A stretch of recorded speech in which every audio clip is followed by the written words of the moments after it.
Uma mensagem que Deus, através dos estudos que faço, eu tenho um livro, né? Tenho bastante material que eu vou estudando, e o tema desta manhã fala: Deus quer te usar para salvar a sua família. Deus quer nos usar para salvar a nossa família. Às vezes, meu irmão, não é todos da família que está na igreja, mas de repente Deus está falando para você que se sente sozinha ou sozinho, única convertida, a única que aceitou Jesus, a única que realmente procura e seguir a palavra de Deus. Você está dizendo assim: eu estou sozinha. A palavra de Deus venha com um acalento para você, dizendo assim: creia no Senhor Jesus e será salvo tu e a tua casa. Deus, Ele quer alcançar a nossa família. Ele quer alcançar aqueles que faz parte da nossa geração. O Senhor, Ele vem com esse propósito. E eu quero ler um texto com você e vou meditar um pouco sobre esse texto, que se encontra no livro de Lucas, capítulo 17, do versículo 27 ao 30. Lucas, livro de Lucas, Mateus, Marcos, Lucas, antes de João. Lucas capítulo 17, o versículo 27 ao 30. Abra aí, vamos meditar um pouquinho e você vai olhar para esse texto, e eu creio que Deus vai falar alguma coisa com você que eu não vou falar. Porque Deus tem coisas que Ele fala através do mensageiro e tem coisas que Ele fala direto ao coração. Tem coisas que eu preciso ouvir, tem coisas que não é para mim ouvir. Deus não vai falar nesta manhã com todos, porque Deus vai falar com aqueles que precisa e que também que está com o seu coração aberto. Lucas 17, 27 ao 30. Olha o que diz esse texto. E como aconteceu nos dias de Noé, assim será também nos dias do Filho do Homem. Comiam, bebiam, casavam e davam-se em casamento, até o dia em que Noé entrou na arca. E veio o dilúvio e os consumiu a todos. Versículo 28. Como também, da mesma maneira, aconteceu nos dias de Ló. O que eles faziam? Comiam, bebiam, compravam, vendiam, plantavam e edificavam. Mas no dia em que Ló saiu de Sodoma, choveu do céu fogo e enxofre, e os consumiu a todos. Assim será no dia em que o Filho do Homem se há de manifestar. Assim será no dia em que o Filho do Homem, está falando de Jesus, se manifestar, vindo buscar a sua igreja. Senhor meu Deus, essa é a tua palavra, e eu quero, Deus, em nome de Jesus, pedir que o Senhor use a minha vida, que o meu eu diminua para que o Senhor possa aparecer. Ó Deus, e aquilo que eu não falar, aquilo que o Senhor, Deus, não colocar na minha boca nesta manhã, lhe peço que daí do céu o Senhor coloque no coração de cada um que aqui veio para se alimentar da tua palavra, em nome de Jesus. A gente percebe que o que foi feito nos dias de Noé e Ló está acontecendo nos dias de hoje. Talvez por nós vivemos em uma sociedade micro, né, mas ter conhecimento do macro através das redes sociais, a gente sabe coisas do mundo inteiro, mas nós vivemos em uma sociedade menor. Às vezes a gente não consegue ter conhecimento de tudo o que acontece, nem de bom e às vezes nem de ruim. E algumas coisas nos escandalizam por ser tão ruim, e outras não nos escandalizam mais porque já se tornou uma prática do dia a dia. Parece que em uma época, né, passada próxima, nós já não assustávamos mais quando uma criança era jogada pela janela de um prédio. A primeira criança que foi jogada foi um escândalo total. Mas já a segunda, a terceira, mais uma criança foi jogada. Essa mãe, essa... E ficava.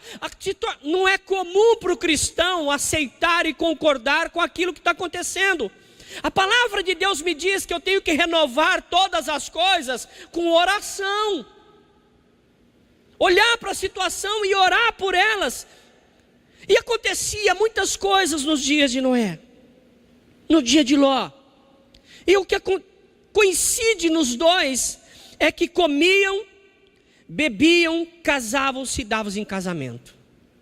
Alguém pode falar assim, mas pastor, há coisa errada em comer, beber, casar, dar em casamento? A palavra está dizendo que então eu não devo me casar, eu não devo comer, eu não devo beber. Não é isso que a palavra está dizendo. É que naquela época eles não pensavam em Deus, eles não se preocupavam com as coisas de Deus. Deus era algo distante deles, porque ele estava tão envolvido, misturado com as coisas de comer, beber, fazer as festas, e Deus não era participante, não era atuante na vida dessas pessoas. Isso pode ter alguma semelhança na nossa vida, no dia a dia, ou em pessoas que nós conhecemos.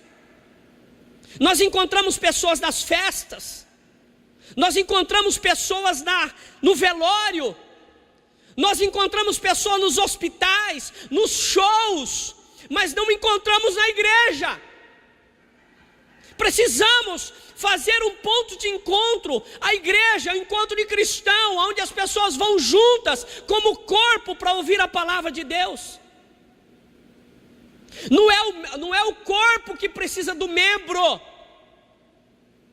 Eu posso viver sem um braço. Tem uma pessoa em Botucatu que ela não tem as duas pernas e não tem os dois braços. Ela não precisa dos braços para viver, não precisa das pernas para viver.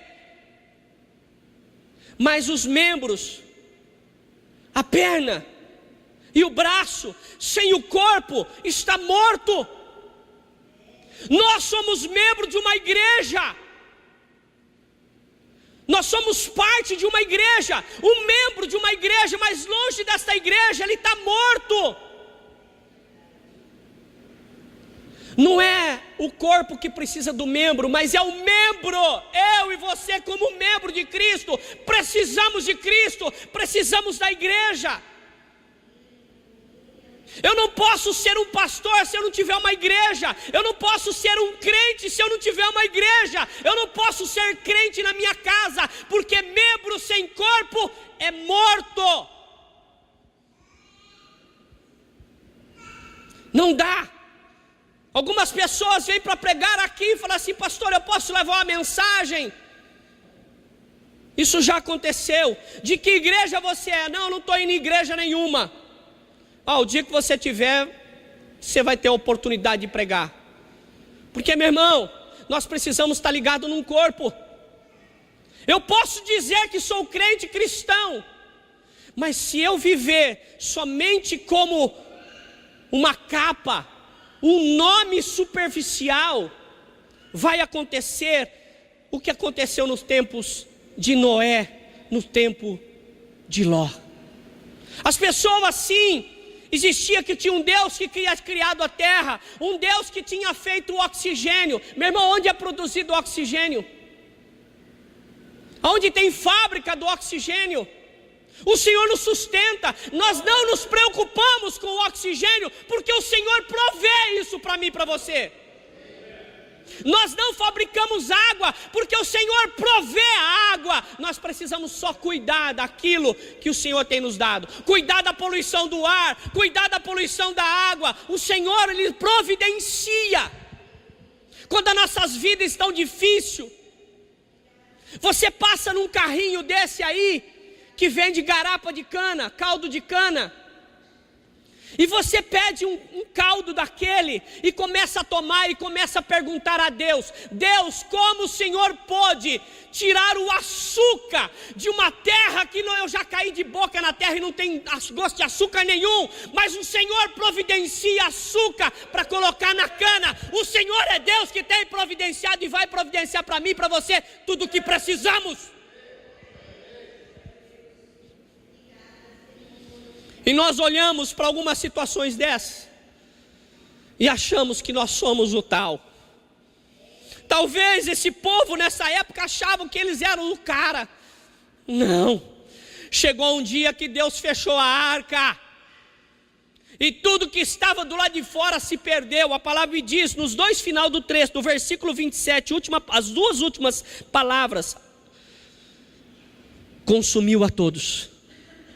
Noé entrou na arca, depois que fechou a arca, consumiu a todos. Depois que Ló foi tirado da cidade de Sodoma, a palavra de Deus, no final do versículo 29, está escrito assim: consumiu a todos. Depois que for tirado a igreja de Cristo desta terra, todos vão ser consumidos. Então eu tenho que estar nesta igreja, eu tenho que fazer parte deste corpo, membro deste corpo, porque Jesus é o cabeça. E se você não leu, leia Mateus 24. Você vai entender que tudo isso que estou falando do tempo de Noé vai estar narrado em Mateus 24, o fim das coisas, princípios de dores, mas ainda não chegar ao fim. Não é o fim ainda, mas o fim está chegando. Corrupção, doenças incuráveis, pai, o amor se esfriando, pai matando filho, filho matando pai. Está aí, leia, meu irmão, a Bíblia está narrando, é simplesmente nos atualizar no dia de hoje. Atualize. E tem gente que continua vivendo a vida que vivia o povo na época de Noé. Tem gente que continua vivendo no mesmo sentido do povo que vivia na época de Ló. Mas o Senhor não vai demorar, porque a palavra de Deus me diz que os dias estão sendo abreviados. Porque senão até os escolhidos seriam perdidos, seriam enganados. Ei! Não leia mais a Bíblia, não. Para de ler a Bíblia. Ler a Bíblia está te deixando louco. Começa a viver a Bíblia. Viver a palavra de Deus. Deus está falando aqui, então eu vou viver. Porque viver muda. Conhecer pode trazer, eu conheço a Bíblia, pode trazer aí julgamentos humanos. Por isso que eu digo, não que não deve, mas curso de teologia não forma pastor. Curso de teologia não forma pastor. Curso de teologia informa quem já tem o chamado.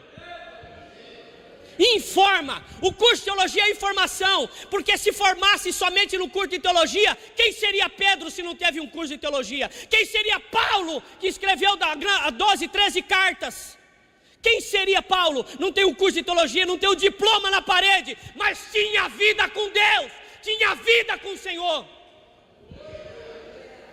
Nós precisamos ter vida com Deus. Vida com Deus. Pastor, é fácil? Ei, não é. Se fosse fácil, todos seriam campeões. Todos seriam campeões. Mas existe aqueles que fazem mais, aqueles que buscam mais. Isso não depende do pastor incentivar. Quem vai fazer jejum essa semana? Quem vai orar neste dia? Não, eu não vou fazer porque o pastor está me pedindo. Eu vou fazer porque eu tenho um relacionamento com Deus. Eu tenho uma comunhão com o Senhor. Amós 4,12, a parte finalzinha diz assim: prepara-te, ó Israel, para te encontrar com Deus. Você está se preparando para encontrar com Deus? Você quando namorava, ou quando está namorando, ou quando se prepara para encontrar, como que você vai? Todo malacafento, fedido, sem tomar banho, usando aquele perfume 7 anões que já tem 6,5 morto. É isso que você faz? É isso, é essa preparação quando você vai se encontrar com o namorado, com a namorada? É essa preparação? E qual tem sido a nossa preparação para se encontrar com o Senhor?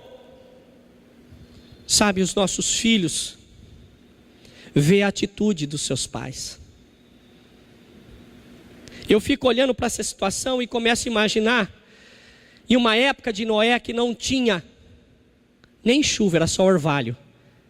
E os filhos de Noé olhando e vê o pai dele construir um barco daquele tamanho. Os filhos acreditavam no que o pai estava fazendo. Os filhos acreditavam, porque Deus não queria salvar só Noé, a sua mulher, mas queria salvar os filhos e salvou as noras também. Estava na mesma arca, noras e sogra. Aí você vai falar assim: pastor, numa dessa eu amo a minha sogra, para salvar a minha vida. Justamente o amor é uma demonstração daquilo que nós temos dentro de nós, de Deus. A preocupação daqueles dias e dos dias de hoje tem sido muito diferente. Tem sido muito diferente as preocupações. Você vê casas noturnas, barzinhos lotados, churrasco às vezes na igreja, jantar na igreja que está faltando convite, as pessoas ficam no portão: tem mais um, tem mais um. Na oração tem, mas na oração não vem.